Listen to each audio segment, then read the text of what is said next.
देखिए, मैं अगर पूरे हरियाणा की बात करूँ तो 6 लाख एकड़ के लिए अब की बार लक्ष्य रखा है कि उसमें हम ढैंचा की बिजाई कराएँ और इस पर 72 हज़ार टन का प्रबंध भी किया है, जो कि एचएसडीसी के जितने भी बीज बिक्री केंद्र हैं, उनके माध्यम से सभी किसानों को ये ढैंचे का बीज वितरित किया जाएगा। जो ढैंचे का बीज है 12 किलो 1 एकड़ में लगता है और एक किसान इसको 10 एकड़ तक का बीज ले सकता है। और सभी बीज बीज बिक्री केंद्र जितने भी हैं, उन पर ये 80% अनुदान पर किसानों को मिलेगा। किसानों को केवल 20% ही इसकी कीमत वहाँ पर देनी है। और ढैंचा की जो फसल है, हरी खाद के रूप में जानी जाती है और हरी खाद के रूप में इसका प्रयोग हम करते आ रहे हैं। ढैंचे के अलावा हरी खाद के रूप में मूँग, उड़द और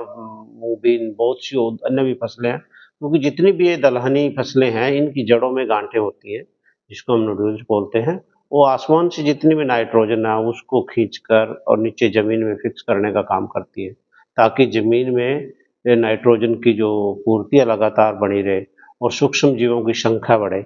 वाटर होल्डिंग कैपेसिटी बढ़े ज़मीन के अंदर, पानी सोखने की क्षमता बढ़ती है और जितने भी सूक्ष्म जीव हैं, जितने ज़्यादा ज़मीन के अंदर होंगे तो वो एक्टिविटी ज़्यादा बढ़ेगी और पौधों तक जो जितने भी अन्य सूक्ष्म तत्व हैं, वो पौधों तक एक जो सिस्टम है प्लांट का उसके थ्रू हमारे पौधों को मिलेंगे। इसके साथ-साथ इस जो ढैंचा हम लगाएँगे जिस भी खेत में इसके बाद धान की फसल लेते हैं, यूरिया की खपत बढ़ती है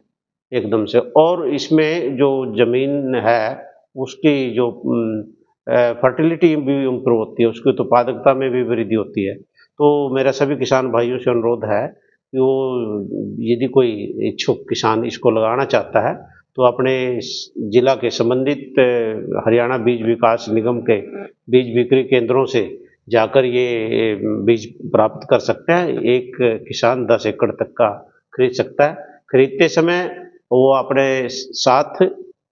पंजीकरण की स्लिप, जो कि मेरी फसल मेरा ब्यौरा पर करवाना ज़रूरी है, उसके बगैर ये नहीं मिलेगा। पहले उसको पोर्टल पे जाके www.agriharyana.nic.in पर लिंक मिलेगा, वहाँ पर पंजीकरण खोल दिया गया है, पंजीकरण करवाएँ और ये जो पंजीकरण है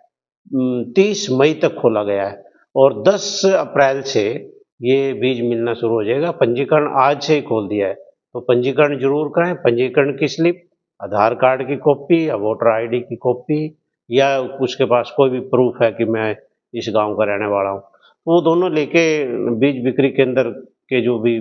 हमारे बने हुए हैं जगह-जगह पर सेल पॉइंट, वहाँ पर जाकर आप प्राप्त कर सकते हैं और जो भी कृषि विश्वविद्यालय हिसार